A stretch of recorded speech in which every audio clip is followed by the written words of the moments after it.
بعض لوگ میلاد مصطفیٰ صلی اللہ علیہ وسلم پر اعتراض کرتے ہیں، انہیں کیا جواب دیا جائے؟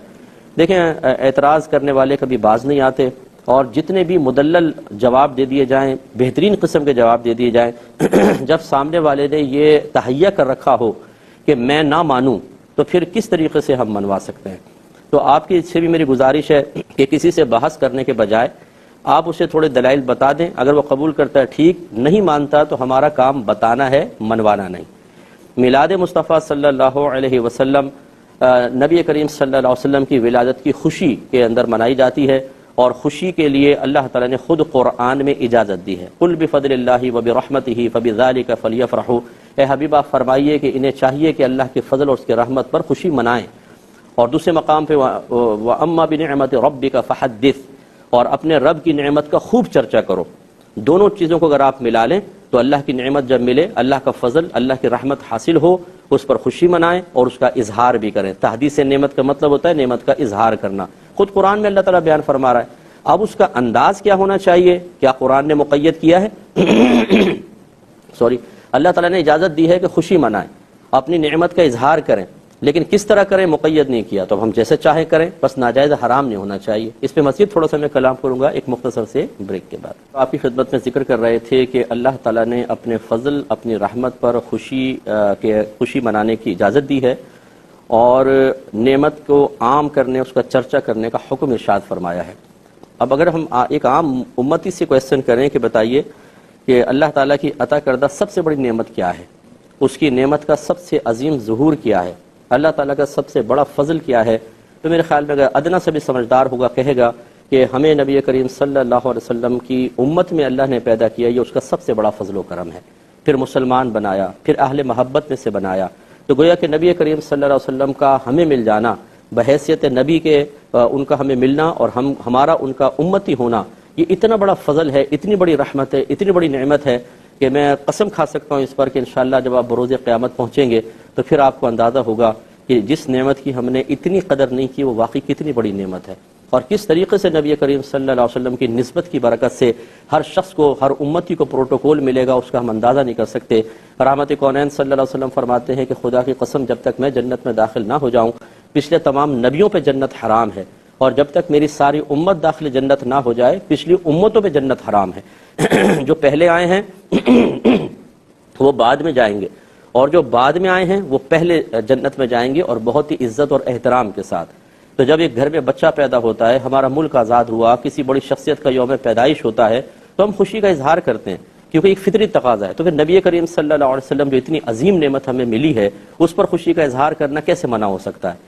میں ایسے لوگ جو 12ویں شریف کے منانے کے قائل نہیں ہیں، اس کو ناجائز کہتے ہیں، میں اتنی گزارش کرتا ہوں کہ چلیں اتنے پہ تو آپ اتفاق کریں گے نا کہ نبی کریم صلی اللہ علیہ وسلم جس تاریخ میں پیدا ہوئے، ہمیں فطری لحاظ سے کم از کم خوشی محسوس ہونی چاہیے، کم از کم خوشی محسوس ہونی چاہیے۔ اپنے دلوں سے سوال کریں کہ کیا آپ کو اس پیدائش پہ کم از کم خوشی محسوس ہوتی ہے کہ اللہ نے اتنی بڑی نعمت اسی تاریخ میں عطا فرمائی تھی؟ شب قدر کی قدر ہم کیوں کرتے ہیں؟ اللہ تعالیٰ نے خود قرآن میں پاک میں فرمایا کہ بے شک ہم نے اس قرآن کو شب قدر میں نازل کیا، یہ لوح محفوظ سے آسمان دنیا پر نازل ہوا تھا، تو قیامت تک کے لیے وہ رات مقدس ہو گئی۔ جس رات میں صاحب قرآن تشریف لائے، اس رات کا عالم کیا ہوگا؟ تو اس لیے کم از کم اتنی خوشی تو ہونی چاہیے نا۔ اور جب خوشی ہوتی ہے تو ہم کسی کو مبارکباد بھی دے دیتے ہیں۔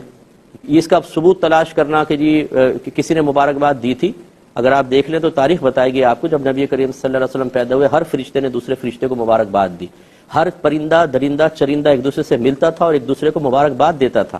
تو چلے اس کا بھی ثبوت آپ لے لیں کہ یہ بھی موجود ہے۔ تو کم از کم اگر آپ منانے کے انداز پر متفق نہیں ہیں، اتنے پر تو ہے نا کہ وہ آپ کے نبی ہیں، پیدا ہوئے ہیں، دل میں آپ خوشی محسوس کریں اور کسی کو کہیں کہ یار مبارک ہو، یہ بڑا مبارک دن ہے کہ ہمارے نبی کریم صلی اللہ علیہ وسلم پیدا ہوئے، لیکن اس پیدائش کے موقع پر مطلب افسردگی کا سا اظہار کرنا اور مطلب بالکل کوئی فیلنگز ہی نہ ہو، تو یہ تھوڑا سا غور کرنا چاہیے کہ یہ کیا نبی کریم کی محبت کی علامت ہے یا نہیں ہے۔ دوسرا یہ کہ یاد رکھیں جب کسی چیز کا ثبوت ہو جاتا ہے، انداز اس کے تبدیل ہو جائیں تو اس میں کوئی فرق نہیں پڑتا، بس وہ تبدیلی انداز خلاف شرع نہیں ہونی چاہیے۔ نبی کریم صلی اللہ علیہ وسلم کے دور میں جس انداز سے شادی ہوتی تھی، کیا اب ہو رہی ہے ویسی؟ جس انداز سے اس زمانے میں تعلیم حاصل کی جاتی تھی، اب اس انداز سے تعلیم حاصل کی جا رہی ہے؟ جس انداز سے اس زمانے میں مسجدیں بنی ہیں، کیا اسی انداز سے اب مسجدیں تعمیر ہو رہی ہیں؟ بالکل بدل گیا ہے نا۔ لیکن اب ہم اس میں اصول کیا بنائیں گے کہ بس خلاف شرع نہ ہو تھوڑی بہت تبدیلی تو سب چلتی ہے. تو پھر اسی طریقے سے اگر نبی کریم صلی اللہ علیہ وسلم کی خوشی منانا جو قرآن میں مطلقاً اجازت دی گئی ہے، کچھ مسلمان اس کے طریقے اختیار کرتے ہیں، جو ان میں غلط طریقہ ہے اسے ہم خود غلط کہیں گے، اور جو جائز طریقے ہیں اسے غلط کہنے والا خود غلط ہوگا. کہ امت اگر نبی کریم صلی اللہ علیہ وسلم کی ولادت کی خوشی منا رہی ہے اور اللہ کے حکم پر، آیت قرآنی پر عمل پیرا ہو رہی ہے، تو پھر اس میں ناجائز کا کون سا پہلو نکل آیا؟